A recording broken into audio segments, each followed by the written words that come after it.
And for the ones who are here who are trying to learn, like, what are some things that you would like to impart to them as they are doing their own training here? What is the one thing that you will always impart to them? Have fun. This business is a lot of fun. You see what the guys go in the back, how they are in the back, joking around playing. That, or I want to say more with the camaraderie of what the business does. Right. You know, the relationships you establish in the business. Not just that, but maybe the potential of growth, going out and becoming something for yourself.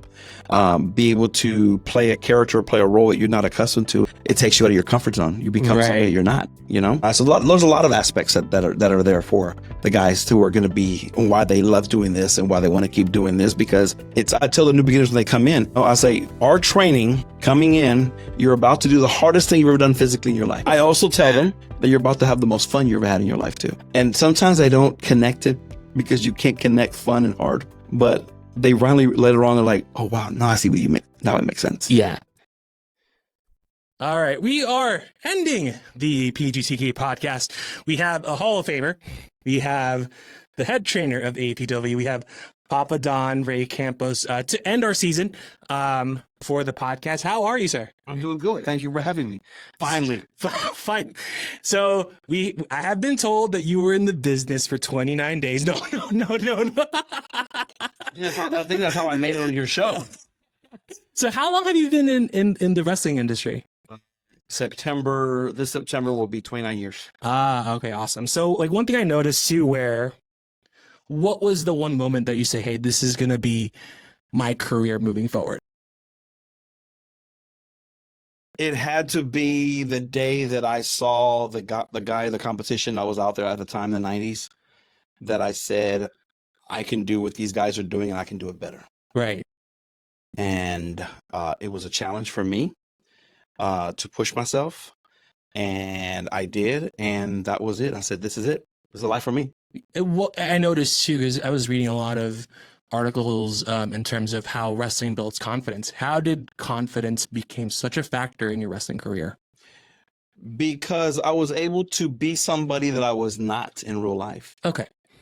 I was able to portray a character that I lived for so long. And, you know, if you ask me today, you know, you're talking to Ray Campos right now. Right. You know, back then it was Pap Don, which are two different people. And since all that time has gone by, I've kind of subdued Pap Don. Pap Don is like on the back shelf. What is Pap Don in ring? Pap Don in the ring, oh my goodness, Pap Don in the ring was careless. Didn't really care what was going on. If anyone saw my matches who knew me back then, I was probably doing hardcore matches back then as well. Wow. You see my office full of bloody pictures. Yes, Okay, yes, which is kind of interesting seeing, because I'm like, seeing one of the pictures that you were bloody, I was like, wow, you did not pull any punches too. No, I did not. And the guys who have seen me, who wrestlers out there who have known me all these years, know what I was capable of doing. And it was a side of me where I was able to vent out all my personal frustrations, my personal demons that I had in me, to get them out of me and just to be that person that I didn't want to be in real life. And I was able to do that in the ring. The wrestling, I always say, don't tell people, the wrestling career saved my life in that sense. How did Pap Don change over the years? Well, it's funny you ask that, because for the first 14 years of my career, Pap Don was a heel. Oh. And everywhere I went, I was booed. Right. It wasn't until I started working a lot in South Texas at the time. I was down there working, you know, Corpus Christi, South San Antonio, small towns in South Texas that I was doing. And one day I started noticing the fans started cheering for me. Oh. So the more I took out a fork out of my pocket and used it on your forehead, the more they cheered for me. Okay, that's pretty cool. So it was probably the time that I realized, okay, these fans are now turning me. So anything I do that's going to be bad, they're going to cheer for me regardless. It's kind of like a anti-heel, because like I'm seeing that with wrestling now, where they are heel and they wind up being cheered on because it's completely different. Right. So at that time, it was something that I had to say, wow, what's going on here? This is different. I've never been cheered. I've never been, there was, I'll never forget the night I was in Tulsa, Oklahoma one night, and I was wrestling there, and there were stars there that night. And because of my character, the way I sold and the way I did things, interacted with the fans, at the end of the night, you believe I had more people in my line than other people's names? Wow. And that right there made me believers that realize and say, wait a minute, I got something here. I can go with this. Yeah. And I did. And As long as the for crowd's working. Right. And it was all about the last 4 years of my career that I turned myself face. And I kind of eased down on the heel stuff. Because what I've noticed with faces, like, and I'm learning this as I'm watching here in the academy, is the heels are always bringing sympathy to the face, and the face is what the crowd is going to feed off to them, because it's like, wow, he's losing. I don't know if he's going to win or not, but I want to root for him regardless. Right. So even if I put myself in an underdog position, which I normally did, right, as a face, I did. And I wanted to build their sympathy, and I wanted them to feel sorry for me. I wanted them to say, "Oh, poor Papa Don." There was a time also, the latter part of my career, where I was a tag team champion all by myself. I was a South Texas tag team champions by myself, just right. me. And I'd go to different cities to defend the tag team titles by myself. And every night before the matches were going on, and every night I'd have a different partner who'd come in and save me. And I did that. I did that for, I want to say, a good year and a half. I did that. Okay. But the fans, of course, because I was in the ring getting beat up and getting killed, they were cheering for me. But that's actually a nice thing to have, because like when you were a heel for such a long time, that must have been a good change of pace. It was different. It challenged me, but I feel that I stepped up to the plate and I did what I had to do. I think I did it really well, because I still get remembered when people see me from different cities or I go to different shows and they say, "Oh, I remember watching you." So yeah, I think I did okay. And it's interesting. Like, we're going back to the first question. How has that confidence changed from being the heel to being the face? Has that changed, or it's a different color of confidence? It's a different color of confidence, because now as a retired, I'm no longer, I don't try to get in the ring as much, but I want to say that it jumps over to your personal life. Right. And your personal life, you become that person that you realize is, hey, shit, if I've done this, why can't I do that? It builds your confidence, that then you start realizing, it's like, man, if I can do all this, and if I can do this, I can do this, then little problems out in the world today should not be no issue for me. Yeah, and of course it doesn't. It's no issue. Yeah, because it's interesting now when at the twilight of your career you had an injury. Was that the moment when you're like, okay, what's going to be next for you? It was scary, and the injury happened to me the date was December 13th, 2003. It was in a city called Cold Spring, Texas. Wow. Right outside of Nacogdoches, Texas. And that was a life changer for me, because I was able to get myself back home. Mm-hmm. And then able to get myself back home that night. I could not move my legs. Oh, no. Okay. That next morning. I see. So they had to call an ambulance to come get me out of my bed. Wow. And lower me 3 flights of stairs, because I couldn't move my lower half. Right. And it was because of the injury I took in my back. And I went to be told by doctors that I would never walk again. Right. And of course, in my mind, that day that he told me that, he didn't tell Ray Campos, he told Papa Don that. Oh. And I said, like hell, I am not going to get up off this bed. Jeez. And in a matter of 2 months, I was already standing up. Right. I was in a walker. I went from wheelchair, because I was in a wheelchair for a while. Right. I went from a wheelchair to wheelchair to walker to crutches to a cane to standing back up again. And then that summer, I was still able to go back. No, excuse me. That fall, I was able to go and wrestle in Mexico. And I did 2 years down there. And now that we're here in APW, where were you in that equation in the academy? Now that you have like the injury that you have and you recovered from it, where did AAPW kind of come into the picture? AAPW was always going to be mine. Okay. Because my trainer and my mentor, he was like my father. He was a man who guided me, gave me tough love, showed me and says, Ray, you got to take responsibility for where you are, who you are and what you do and everything else. And it was a point that I knew that this was going to be given to me down the line, not given to me, but in a spot that I had to come take it because it was going to be mine. Okay. You see, and because he was my mentor for almost 10 years. Okay. And so it wasn't until late 17 that I came back and I bought the school from him. Right. And then it wasn't until early 18 that I moved it to the location we have it here. We're right here. I've been here since 18. It's interesting because like now we're seeing a lot of talent here that's moved up. And I want to ask like how the Academy contributed to like these 4 wrestlers. And the first one comes to mind, of course, is Jordan Grace. She's the TNA Knockouts champion. How has the Academy contributed to her success? Well, I think any names that you throw out, I'm going to tell you, it's a matter of what, and I mean, I don't, everyone knows who's came through here and what's done and what's been done here and whatnot. Okay. But I'll tell you this, the reason that sets us more special than any place else, and I'm saying that because I don't know other schools and how they teach or what they do, nor am I putting down no other schools, but I'm saying about us. Yeah, okay? Of course, yeah. That I push fundamentals and I teach basics. Right. And I grind them. And you see me do it.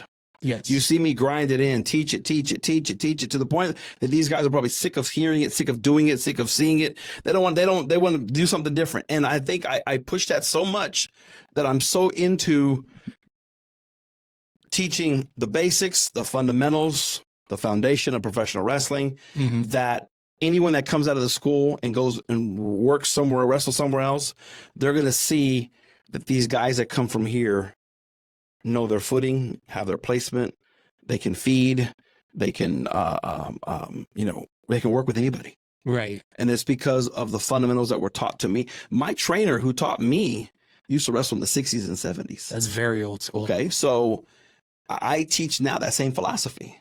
Whereas people today are being taught stuff that's from the 90s and 2000s. But my stuff that I was taught was, my trainer started wrestling in 1968. Yeah. And he retired in 84. So I learned from 60 to 84 and all the experience he taught me. I brought that to myself and I was able to bring it into anyone that was coming in to AAPW and say, these are the fundamentals. These are the basics. This is what we're going to teach you on. This is what we're going to prepare you on, because when you go out there, I want you to be prepared. I think anyone who has gone from here since then will tell you that they're prepared. It's just laying the groundwork, really, because when they do go out there, I did see a lot of like the guys here who moved on to do different things. I see the blueprint of how AAPW started, and they just made it their own, basically. But the fundamentals are there, because one thing I noticed, Inspire's a very big example. Like, you get to see Dimitri, we get to see Brick, we get to see Ladybird when she's on her appearance. Right. The foundation is pretty much there. Right. And the foundation is what sets our guys apart from anybody else out there. And that my guys are going to be, and my girls are going to be confident when they go in the ring, and they'll be able to work with anybody. And I teach that here, that not only are you able to wrestle, but you're able to wrestle with anybody across Texas and the world. I don't care who it is. These guys can step in there. They can step in with a Japanese person, or from Japan, from all Japan, or whatever the case, or Noah, or whatever. And I feel confident enough that I've taught them enough basics and fundamentals that they can work with that person. It's interesting. And it's already been done. I've already seen it happen already. Exactly. It's interesting too. Like, it's not only just the wrestlers, but we get to see the referees and the managers. How is that approach different than people who are training to be wrestlers here at AAPW? It's not approach different. It's the same thing. Oh, okay. Like what? So it's just the same. I have them do the same thing that everyone else does. Oh, okay. So it's just I'm not gonna curve their teaching from anything, knowing that the principles and the foundation of what I'm producing from professional wrestling, I want them to pass it on, even if they're referees or if they're going to be a manager, if they want to be a whatever they're going to be. But they know the psychology and the philosophy of what we teach here. And they're going to be well-rounded in where they go. It's interesting because I had this prior episode, I had Connor Chen. And one thing I've noticed, I did see two of the graduates who are in these gauntlet matches. What makes this such a very unique aspect to other wrestling academies, whether it's in Texas or anywhere else in the country? We're very old school. You've seen that, right? Yeah. I'm very old school. Right. I'm the one who will tell you that I pull out old matches. You see my matches. You don't see those matches in Texas anywhere. Yeah. Do you? No. So I pull out that, and it might be outdated in someone else's mind, or it might be outdated in someone else's way of thinking about wrestling. But if I pull these matches back in, these guys are confident enough to say, wow, if I can do this, then someone else gives me a different match, I can do that. It's not a problem. Yeah. So it's just also a confidence builder for them all the way around. And they don't realize it, because they don't realize, even the graduates don't realize it. I'm still teaching them. And they don't realize I'm teaching them, and I'm teaching them in a different way. Yeah. I'm not teaching them, no longer teaching them the moveset, the basics. Now I'm teaching them philosophy and psychology of how to do things, and who to go in the ring with, and what you're going to do with that person. Now I'm training them at a different level. Yeah. And they don't realize that, but that's what I do. And it's interesting, now we have the coaches here. We have Law and we have Warsaw. How has them being able to contribute to the foundations of AAPW? Because they've been able to push the philosophy that I have. Okay. And they push it forward. And it's just like they're just basically applying to what you already Everything have. that I've already said. Ah, okay, interesting. And not just that, but they're able to see the benefits and the fruit of what comes out of what I teach. Ah, okay. So they know it works. They've seen it work.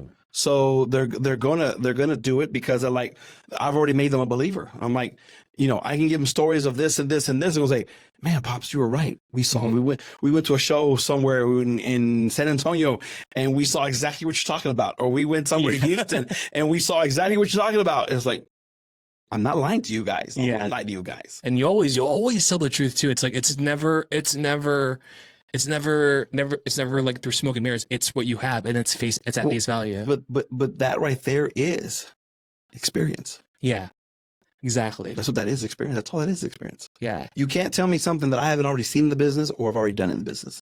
I've already seen it all, and I've done it all. I've seen it all. You can't tell me something that this is innovative, brand new. There's always some form of something coming out of this business, and I can tell you that it's same thing. And one aspect that I want to bring up too are the shows now. It's open 3 times a month on Saturdays. Mm-hmm. How has each of the students who are in these matches, how have they applied what they've learned in the ring with these shows on Saturdays? I guess you can see them when you're watching them, how they successfully progress in the matches, and they get better and they get better and they get better. It's the point where they become my champions. Right. And I'm a hard man to please. You know that. Yes. Okay. But when I give a belt to somebody, it's because I think they've earned it. Not because I'm giving it because you got a pretty face on you. I'm giving it to you because I think you can go in that ring and you can work with anybody I bring over here, and you'll be able to wrestle with them and put on a good show. Yeah, they cut their teeth within that time. Because that one thing I noticed that too. One of the matches I remembered was it was Ethan Hunter, and he's facing against Chaos. Chaos I've never seen, but after watching his matches, the way that you guys these guys work together has been very, very idiosyncratic. Yeah, it's in sync with every match. And Ethan kind of had, and I saw the foundations how you've done it, and what Chaos has with his side. So I kind of see that it's improving. He is the wrestling champion because you placed that position on him. Right, I did. So which means now his bar has been set, and he has to always go in that ring. And every time he goes in the ring with somebody, he's got to set the bar even higher, because that's what I expect from him to do that. And it's like expectations that are drawn. And, well, right, even from my champions, absolutely. Yeah, exactly. Oh yeah, my champions, of course, because they represent our school. They represent the guys.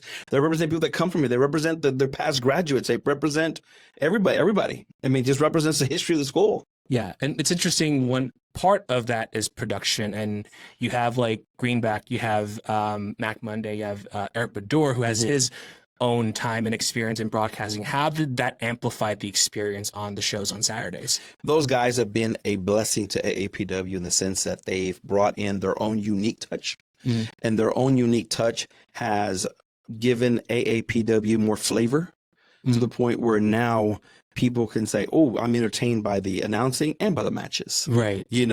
And of course, anyone that comes to see our shows and the indoor shows, the most common thing I get is, man, watching y'all show, it reminds me back of the Attitude Era. It reminds me back in the old days when wrestling was, that's because people would joke with me. My students make fun of me all the time. You know that. Yeah. Because they say, Pops, you're stuck in the old ways. Yeah. But that's what works. Yeah, it ain't broke, don't fix it at that point. Exactly. Don't fix it. It ain't broken. Don't fix it. Yeah. Why would I change things?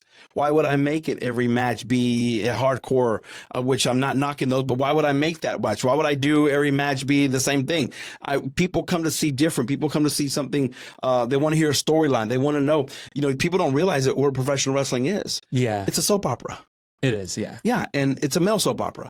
And if you keep making a male soap opera, then you keep leaving cliffhangers, they're going to come back for more. Yeah, and that's what's happening with the storylines now. And it's kind of interesting how a lot of the stories are left hanging. And it's funny, like we're seeing the repeat audiences who are there every Saturday, or even like on Twitch where the viewership is through the roof. And like we're seeing how much of the work that production and what you guys are doing, that's something that I haven't seen any other wrestling promotion that has like an online presence on AAPW. It has, and it's something we've built over the years. It took us a long time to build that. You got to understand, when we first started opening shows back in 2018, we had maybe 15, 20 people. Right. And look what we do now. When we have our spectacular shows, you see how packed it is in there. Yeah. And that's just the hard work over the years, the guys putting their work into it, putting their heart into it, and the fans now realizing what kind of talent comes out of here. Yeah, exactly. And so it's a product that sells itself. Yeah, and we look to the future now, and it's already posted on social media. So it's spoilers for on Instagram, like to have someone like Gabby Tuft, who's making her own mark in her own indie scene, and being there with AAPW, how has that been a huge benefit to you? Oh, she's been a blessing to us. She's been a great help, but I think it's something that we benefit from having her, and she benefits from being here with us too. Right. Because even though she's established, she's a person who's already been there. Mm-hmm. She's been there, and for her to be humble enough to say, "Pops, what do you think?" Or "Pops, what do you see?" And for me to give her my input, and she's open to my instruction, and me to give her my knowledge, that's really shows a lot about her, that she's open to learn, open to get better. And I think it's just a matter of time that she's going to be picked up, and she'll be doing her own thing again with somewhere else. And the fact that she's been here with us, helping us out, it's a win-win for all of us, her and ourselves. Yeah, and it's always the teachable ones that always move up in careers in wrestling. And for the ones who are here who are trying to learn, like what are some things that you would like to impart to them as they are doing their own training here? And you can hear there's simulation matches right now. Like, what is the one thing that you will always impart to them? Have fun. Okay. This business is a lot of fun. You see the guys have fun. Yeah. I mean, you announce for us, but I mean, you see what the guys go in the back, how they are in the back, joking around playing. That or I want to say more with the camaraderie of what the business does. Right. The relationships you establish in the business. Mm-hmm. Not just that, but maybe the potential of growth, going out and becoming something for yourself. Yeah. Be able to play a character, play a role that you're not accustomed to, and it takes you out of your comfort zone. You become something that you're not. So there's a lot of aspects that are there for the guys who are going to be, and why they love doing this and why they want to keep doing this, because I tell the new beginners when they come in, I say, our training coming in, you're about to do the hardest thing you've ever done physically in your life. Mm. I mean, I tried it. That was okay. Just the conditioning part. Right. I'm already dead. But so I also tell them that you're about to have the most fun you ever had in your life too. Yeah. And sometimes I don't connect it because you can't connect fun and hard, but they finally later on, they're like, "Oh wow, now I see what you mean. Now it makes sense." Yeah. And so that's what. And we're close to wrapping up. Yeah. And one thing, because Lou brought it up on their episode, they recorded here last time, which is kind of very, very ironic. I'm doing it here on another episode. Pégale. How is that such an important foundation to a lot of the wrestlers here? Wow, those guys are going to hear that. They even hear it in my dreams. I think they're in their dreams or their nightmares, whatever you want to hear it. I guess it's a matter of when I did Pégale Ways, because of the fact that, they were learning, they were coming in, and, I wanted them to make contact with their impact, with their hits and stuff. Right. And of course, I didn't want to come out and just yell and say, "Hit them." At that time, our crowd was more English-speaking crowd. And so I started yelling out Pégale Way, which means hit them. Yeah. In a derogatory word way, and so, we'll redact that. Yeah. But, and that's where Pégale Way came from, was for me to yell it out across the ring and say, Pégale Way means hit him, hit that motherfucker, hit him. Yeah. You can't go in there just slightly, just slap them, hit them. They want to see a hit them, and I think that's something where that has come from. And now the guys realize it when they tell me all the time, they go to different shows in different cities when there's not even our show, and they're watching other guys wrestle, like they're in their head saying, Pégale Way. You know, it's like, you know, I didn't think that was going to be a big influence, but it has been because they realized even when they tell me, say, Pops, I was wrestling in Dallas and for some reason I kept having you hearing you in my head saying, Pégale way. And I'm like, did you? He was, yeah. I said, then you did exactly what what you're supposed to do. I'm ring announcing. I wind up hearing it. I'm like, all right, I have to like get my lines Pégale way. Like, all right, let's get it up. Yeah. It's an instinct where it's like, it shows up because like oftentimes, yeah, when you mention hit hard, it won't have an effect if it's just like, it's literally just the swing of things. Cause like there's an audience there's an audience that are viewing each match. If they don't see the 100%, if they see 70%, it probably might not have the same impact. Right, exactly. So I want them to realize that, you know, that's my way of saying, hey, pick it up to the next level, pick it up, right. And, you know, pégale way. And they realize, they know exactly what that means when I say pégale way. So. Yeah, exactly. So we're going to end our conversation, but I want to end this conversation, but thank you so much for, it's been how long? How many months? I don't know. I think the guys have made fun of you. How long now? It's like 3 months. Okay, yeah. It's 3 months. And it's like schedule after schedule and getting that done. But I honestly thank you because like honestly, like APW has been such a unique wrestling experience because I had traveled a lot in Texas doing a lot of stuff on the podcast, but APW has had its roots in Austin because like, I mean, this is the only Austin school, and I'm saying it out of frankness. Like I've never seen another wrestling school like it, and I've watched other schools like that I've seen with their showcases, and it's like there's never been anything like that in all of Texas right now. I mean, I don't think anyone can top it because now I'm seeing all of the students who are like right now with the simulation matches. You can tell they're improving. It's the 1% until they get to that 99.9% where they're at, and seeing the school and a lot of stars. And I kind of skipped the question, but like seeing the stars who are there. Yeah, Jordan Grace is one. I mean, Ricky Starks is one. They'll all come through these doors. Yeah, so like seeing where the pedigree is when they leave the doors out of APW, it's like there's nothing like it. So I wanted to say thank you for that. No, well, thank you for finally talking to me after all this time. You know, I guess maybe you didn't listen when I said I've only been in the business 29 days. So yeah, you did. Yeah, maybe only so. That's what it is. So, but yeah, no, it's a blast. It's a fun. It's part of my life. It's become my life. And I told the guys all the time, you'll probably end up burying me in that ring. So, you know, that's probably where I'll die. Yeah. I'll probably be there in that ring, and that's probably I'll be teaching. And one of the things that Pap Don or Ray Campos has learned to do is I produce stars. I make champions. Yeah. That's what I do. And that's what I've always done. I will always continue to do that because I want to see the legacy of what we know and what was taught from us from that old time professional wrestling to today, that I can say it's still alive. It's not, you know, I sometimes mess around with the guys. I joke with other people and realize and say, my style of professional wrestling is dying out. It really is. And for me to say that I'm pushing the philosophy and what we're doing here, that it's still alive, and I'm fighting to keep it alive, because my guys can still go out there and they can wrestle with the best of them. Exactly. And they can kick ass, and they can entertain, and they can do it all. And I'm confident. And when I go watch a show somewhere and I'm watching them, I'm sitting in the audience like a fan.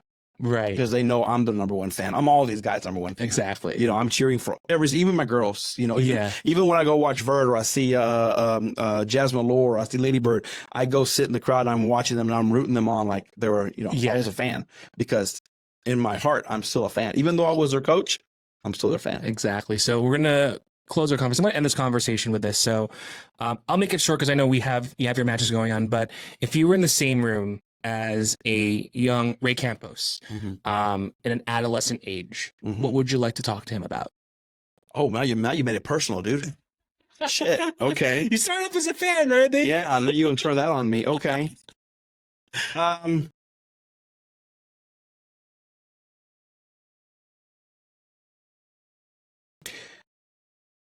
Don't be afraid to take the challenges head on. Because they're only going to make you stronger. Right. And they did to me. I learned that the hard way in my older age. I learned it. Yeah. If I would have learned this when I was younger, my life would have been different, obviously, but obviously it didn't. So I would say that. Don't be afraid. Do it. Yeah. And I always push the thing about what's Nike's number one phrase. Just do it. That's always been mine since that time. Has been just do it. People are like, well, I can't do this and I can't do that. Why? I don't know. I just can't. Well, Nike says just do it. Then why can't you just do it? I did it. Just do it. Yeah. All right. You'll see the results and you see the fruit of it, and that's what happens. Awesome. So I have nothing left to give. You have the floor. You can look at the camera. Like, where can we find you if there's any upcoming shows? Let's see. Official AAPW on social media, of course, Instagram and Facebook. We have the 17th of August. We'll be here at our arena. Doing the shows here. Catch our shows on Roku and on Twitch, of course. And then we have a show going to be on August 25th at Casa Chapala Fiesta and Bastrop. And we're doing a show there. We're going to be going to Bastrop, and we got some dates coming up. We're going to be going to Dripping Springs, Round Rock, as well as our shows here. And AAPW is starting to pick up. It's going to get busy. Oh, it's a busy summer. Now, and we're even busy now, so we're going to get busier. So, just stay tuned. Watch our social media flyers and see where we are. Come see us, because I promise you will be entertained and you'll be hooked on wrestling. There you go. I've been here for 3 months. I'm already hooked as it is. We're getting out. That's how it works. There you go. Yeah, but we'll end our season for the PGTK podcast. We'll have announcements when the episode comes out in a few weeks. But as always, thank you so much for watching. Be awesome with each other, and I'll see you guys in the next season of the PGTK podcast. Bye, guys.